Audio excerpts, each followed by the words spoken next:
Assalamualaikum warahmatullahi wabarakatuh. Buat teman-teman semua, pada kesempatan kali ini saya akan membahas mengenai audit sistem informasi. Baik, langsung saja kita mulai membahas mengenai audit sistem informasi. Yang pertama, apa itu audit sistem informasi?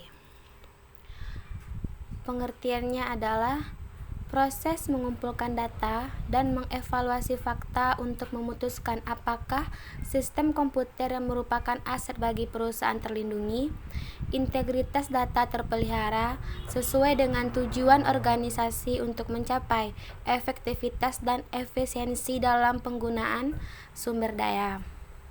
Ada juga pendapat beberapa para ahli tentang audit.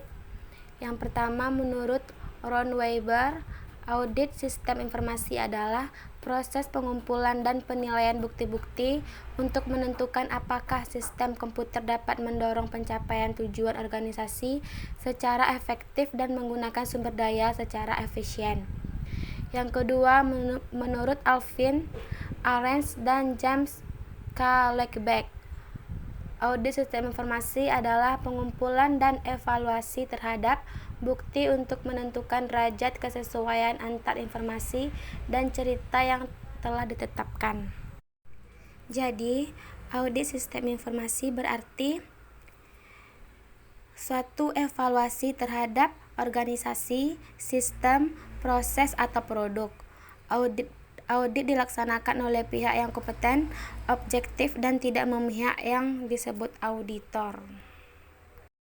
Selanjutnya kita masuk ke tahapan audit sistem informasi.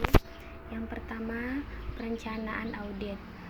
Perencanaan merupakan fase pertama dari kegiatan audit. Bagi auditor eksternal, hal ini artinya adalah melakukan investigasi terhadap klien untuk mengetahui apakah pekerjaan mengaudit dapat diterima, menempatkan staf audit, menghasilkan perjanjian audit, menghasilkan informasi latar belakang klien, mengerti tentang masalah hukum klien, dan melakukan analisa tentang prosedur yang ada untuk mengerti tentang bisnis klien dan mengidentifikasikan risiko audit.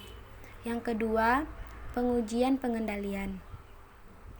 Auditor melakukan kontrol tes ketika mereka menilai bahwa kontrol risiko berada pada level kurang dari maksimum. Mereka mengandalkan kontrol sebagai dasar untuk mengurangi biaya testing. Sampai pada fase ini, auditor tidak mengetahui apakah identifikasi kontrol telah berjalan dengan efektif.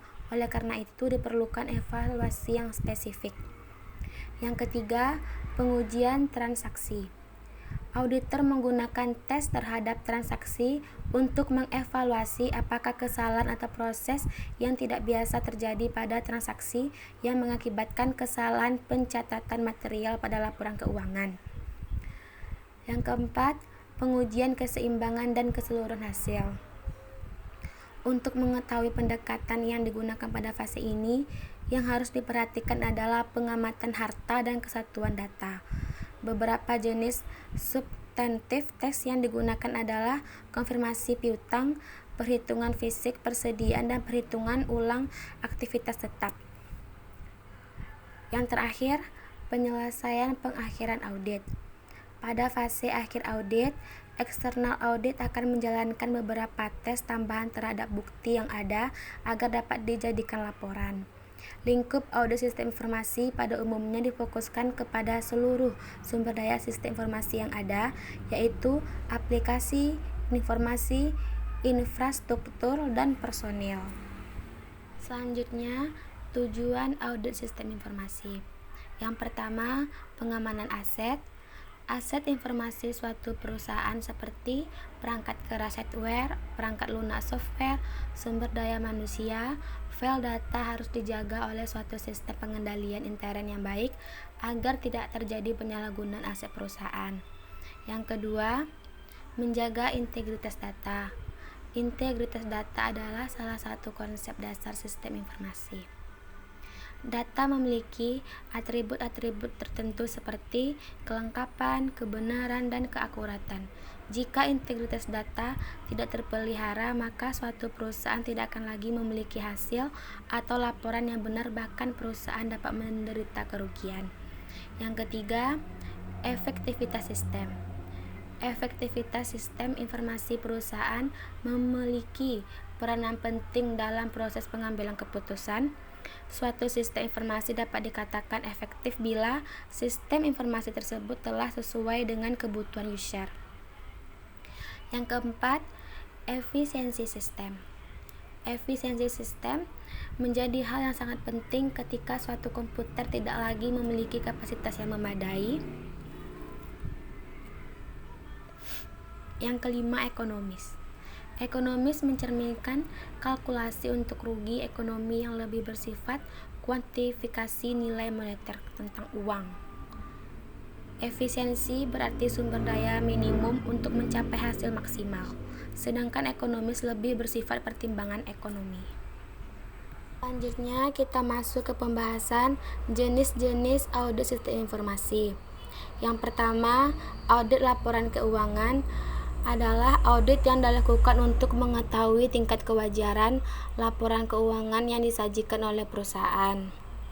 Apabila sistem akuntansi organisasi yang diaudit merupakan sistem akuntansi berbasis komputer, maka dilakukan audit terhadap sistem informasi akuntansi apakah proses, mekanisme atau sistem dan program komputer telah sesuai, pengendalian umum sistem memadai, dan data telah substantif. Yang kedua, audit operasional. Audit terhadap aplikasi komputer terbagi menjadi 3 jenis, antara lain audit setelah implementasi. Audit memeriksa apakah sistem-sistem aplikasi komputer yang telah diimplementasikan suatu organisasi atau perusahaan telah sesuai dengan kebutuhan penggunanya dan telah dijalankan dengan sumber daya optimal, efisien. Yang kedua, audit secara bersama. Auditor menjadi anggota dalam tim pengembangan sistem.